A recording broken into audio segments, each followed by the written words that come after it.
Hi guys, it's Kelly here. Do you struggle to choose colors for your cards? I think that's something that all of us kind of struggle with. And today we're going to talk about a couple of color combinations that will always work. So here are the two cards we're going to be making. These feature the peony corners. Really like this stamp set, but you can use this color combination with any stamp set that you have. We'll talk a little bit about that. This video is also part of a video hop. This is the rest of the release, and I have some really fun ideas for like some fun kind of playful birthday cards. So stay tuned for that video later this month. So here, this is the color wheel. If you're not familiar with these, you don't need to understand a whole lot about a color wheel in order to choose colors that are successful. And if you have taken my color theory class, you probably already know a lot of this information. But if you haven't, here's an easy way that you can choose colors. Here, I'm using the modern, is it the modern stripes, I think is what it is, stencil. And I'm using this for the background for both of mine. I just sprayed them with some pixie spray so that they'll stay in place. And I'm just doing a tone on tone background just to add a little bit of interest. But choosing the colors, you can typically create a successful color combination if you pick a color and then you skip the same amount of spaces. So for our first one, we have the teal, and then we're going to skip two colors. That will give us yellow, and then we're going to skip two colors, and that will give us a red orange. And those three colors are the colors that we're going to use on our card. For this one, the green one, if you go green and then you count two over, you're going to get orange, and then count two over, you're going to get a red, violet, or a pink. I'm sorry, it's a yellow green, not just a regular green. So these color combinations are going to work really well if you keep that evenly spaced. That typically is called a triadic color combination. And you can kind of look at the color wheel and see how easy those are. It's just counting spaces. So like no degree or anything required to just come up with a couple of color combinations that will work.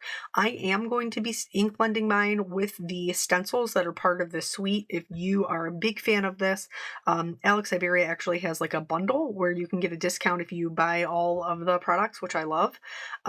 And these are really easy. On the packaging, it actually lays out the stencils for you so you can kind of see the way that they go together. I do like to use a lot of colors on each layer. So this one is like the larger base color. And so for that one, I used a brighter orange, a kind of reddish orange, and then a red. This is my darkest color. And that way I'm going to really make sure that I'm playing up that red orange. For the next layer, I'm just going to go with the brighter orange. I'm not going to add any extra shading because the shading that I'm doing on this one is kind of going to carry me through. And then the next stencil has the centers, which will be that yellow. That's where we'll bring in that yellow color. And then also the leaves. This is sped up quite a bit, as you can see, because I am just going through and ink blending. There really isn't anything that I want you to be able to see the whole thing and see it how it comes together. But you're not going to really miss anything by me speeding it up. So while we're watching all of this beautiful ink blending come together, let's talk about the video hop. So this is part of Alex Syberia's August release, and they very generously do three $15 gift cards. So as you're going through the hop, make sure you're leaving a comment. A comment is how you will win. They are going to pull the winners, so make sure you leave your comment by 11:59 BST, August 16th, and then they'll announce the winners on their giveaway page on the 17th. So the more comments that you make along the hop, the more chances that you have to win. So here's that pink version. I really like this set because you can use them separately or together. And you guys know, like, I'm all about the versatility. And while there are other elements that will help your card to be more successful, like contrast and different shades and things like that. There is a lot that the color palette can do to really help you out. If you're interested in learning more of how colors work together, I do have a class that is on color theory, an introduction and a comprehensive. I'll leave that information below if you're interested in it. But it's just, I think we all want to be really successful when we're creating. And thankfully, there's products like this that have like the stamps, dies, and stencils that help everybody be successful, no matter kind of where you're at on your art journey, from beginner to a more advanced card maker. And these ones come together really quickly and are still really beautiful. And I think that that's a wonderful tool to have. So now that I'm done with all of my ink blending, you'll notice you can't really see any of the like the stems or anything because we did stamp it in, what was that, Morning Frost. So that's where the colored pencils are going to come into play. So I went ahead and die cut these out. I'm going to use the colored pencils only to outline the leaves and the stems. And what happened there was I picked a green that was more of like a true green, and it did not match, y'all. It did not match. So then I had to like get out my step stool and the whole thing and get all the way up to like the tippy top of my cabinet to get my Prismacolors. That shows you how often I use my colored pencils. So that I could get it down and get a color that actually matched. And then I'm going to do the same thing over here with the teal. I'm not worried about going in and outlining each of the flowers. If you are, you absolutely could. But the reason that I chose to stamp it like this is because it lends itself more to kind of like a no line look, which I do prefer. When I'm doing like this kind of sort of dramatic background with colors. If I was doing a black background, I would have probably stamped it in black, though I just did one recently where I did white heat embossing, and that was nice too. The only issue that I do sometimes struggle with in doing it this way is you kind of lose the center of the flower sometimes. And so I did go back in with the colored pencils, and you saw like a little bit of wait, have I done it yet? I'm going to go back in with a little bit of Copic marker as well and just make sure that you can really read those stamen. Here, I'm going through with my markers and checking to see what colors I have that will match my background.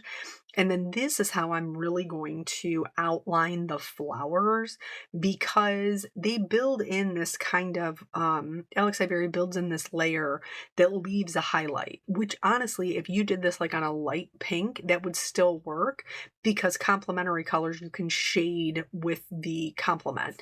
So you could start with a light pink and then you wouldn't have that white. I chose to do mine with white. I really like the way that that looks, like that super strong highlight, especially with these more dramatic backgrounds.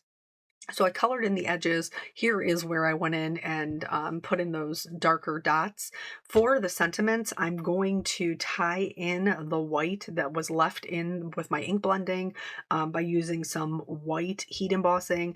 These are the same color bases that I started with before we did the stenciling on top.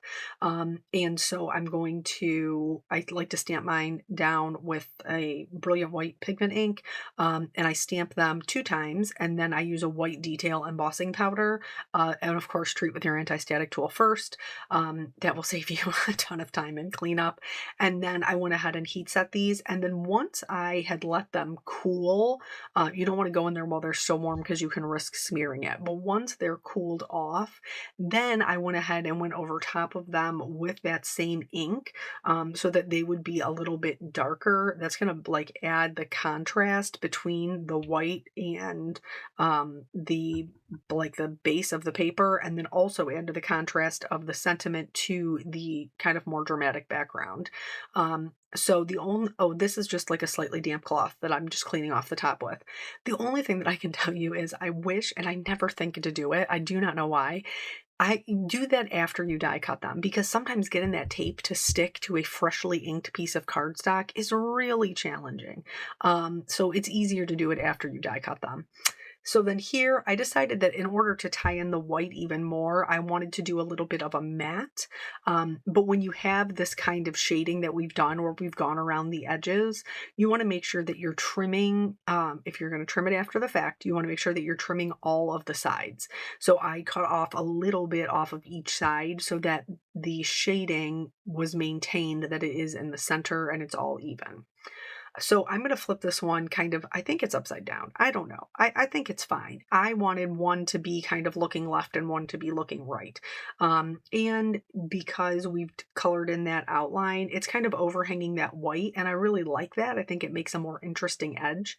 And then I glued both of these down flat. You could absolutely add them with some foam tape to pop them up, but I did mine flat. And then I am going to add in some gemstones to kind of accent the sentiment and also to kind of help fill up that space. I did go in with a clear Wink of Stella. You do have to be careful if you're using inks that are dye based, it can reactivate it. I just try to make sure that I'm always going in the direction that the petal is. I added some white gel pen into the centers of my flowers as well as on top of the stamen. And then that is it. Those are the, so we'll just take a look at both cards. I love these color combinations. There's ones I go back to time and time again. I hope that this was really helpful for you. Don't forget to continue on along the hop. Thank you guys so much for joining me, and I'll catch you on the next video. Bye.